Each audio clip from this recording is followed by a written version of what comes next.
और हमारे अंदर ज्ञान ही ज्ञान है, और ये माया सबको अज्ञानी बना दिया इसने। सब भूल गए अपने स्वरूप को।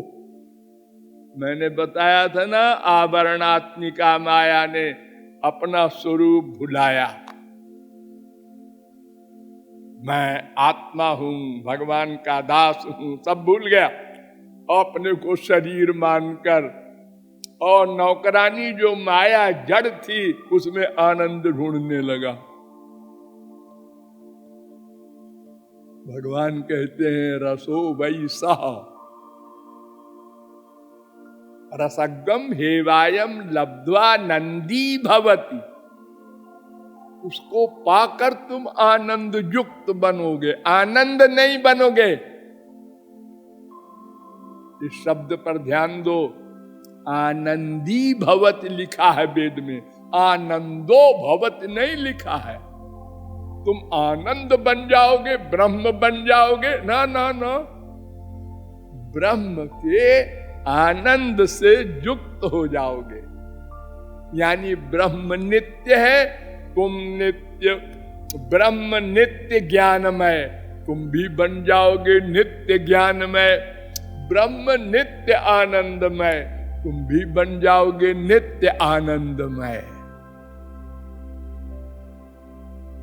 तो नासमझी से वो हमारी गलती हो, चाहे हम कह दें माया ने गलती किया जो हमको हमारा स्वरूप भुलाया, जो भी कहो, तो अगर माया ने भुलाया तो भगवान ने बुलाया वेदों के द्वारा, आ जाओ मेरे पास।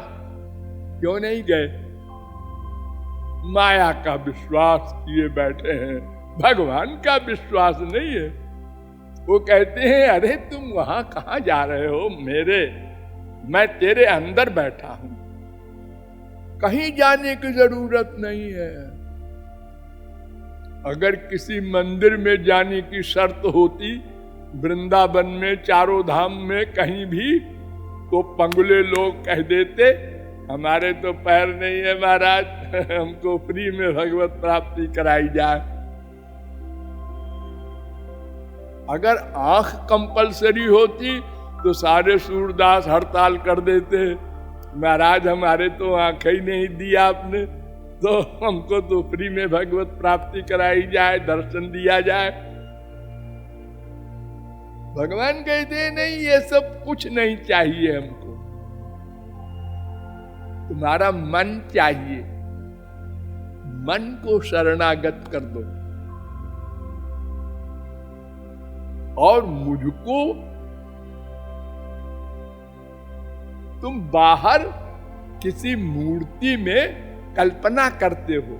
कल्पना देखो, ऐसे ठाकुर जी का मुंह है, ऐसे नाक है, ऐसा शरीर है, ऐसा रंग है, या पुस्तक को देखकर गीता भागवत रामायण को ऐसे है राम, ऐसे है श्याम, मन से बनाते हो ना। हाँ। अरे साक्षात मैं बैठा हूं,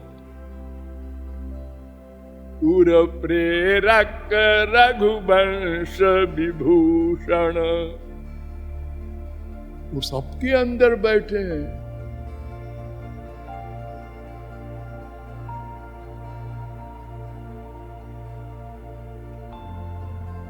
हम जिद पर, जिसे कहते हैं मूर्खता की अंतिम सीमा जो हो सकती है, उस पर डटे हुए हैं।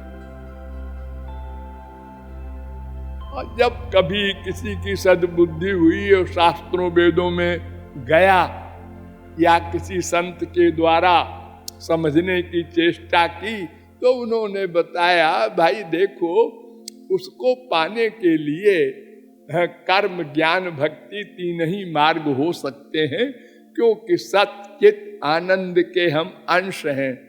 तो सत शक्ति से कर्म होता है, और चित तो ज्ञान का स्वरूप ही है, और आनंद जो है वो भक्ति का स्वरूप है।